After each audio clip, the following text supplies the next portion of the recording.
Hello, আমি doctor Pritam Das, plastic and reconstructive surgeon.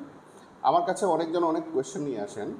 এর মধ্যে একটা কমন কোয়েশ্চেন হলো যে ব্রেস্ট ইমপ্ল্যান্ট করা হলে বাচ্চাদের ব্রেস্ট ফিডিং করা যেতে কি পারে কি না। হ্যাঁ, ব্রেস্ট ফিডিং করলে বাচ্চাদের ব্রেস্ট ফিডিং করা যেতে পারে, কোনো অসুবিধা হয় না। কারণ ব্রেস্ট ফিডিংয়ে যে আমরা ইমপ্ল্যান্টটা ইউজ করি, এটা ব্রেস্ট গ্ল্যান্ডের যে টিস্যু আছে তার নিচে ইউজ করা হয়। তবে কিছু কিছু সতর্কতা আমরা ইয়ং পেশেন্টের ক্ষেত্রে অবলম্বন করে থাকি।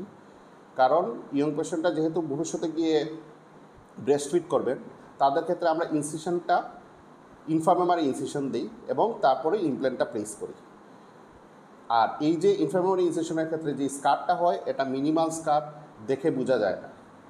ইয়ং পেশেন্টের ক্ষেত্রে আমরা পেরিওলার ইনসিশন কেন অ্যাভয়েড করি? কারণ পেরিওলার ইনসিশনে আমরা ইমপ্ল্যান্টটা তো গ্ল্যান্ডের নিচে প্লেস করব, কিন্তু এখানের ক্ষেত্রে পেরিওলার ইনসিশনের ক্ষেত্রে আমরা ব্রেস্ট গ্ল্যান্ডের মধ্যে দিয়ে গিয়ে ইমপ্ল্যান্টটা প্লেস করি কেটে।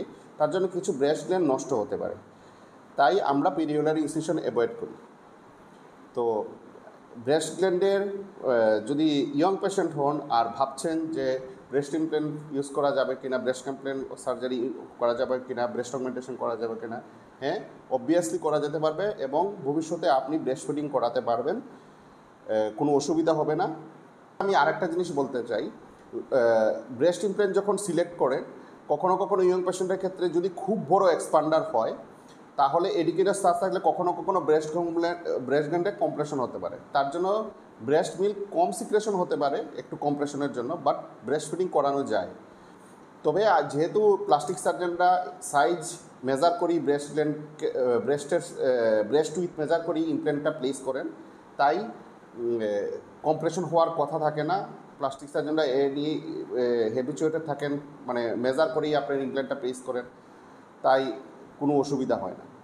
এইরকম আমি আরও অনেক ভিডিও বলবো আপনাদের ব্রেস্ট ইমপ্ল্যান্ট সম্বন্ধে, কসমেটিক সার্জারি সম্বন্ধে। তো আমার ভিডিওটাকে যদি ভালো লাগে তাহলে আমার চ্যানেলটাকে লাইক, সাবস্ক্রাইব এবং শেয়ার করবেন। Thank you very much. সবাই ভালো থাকবেন। Good night.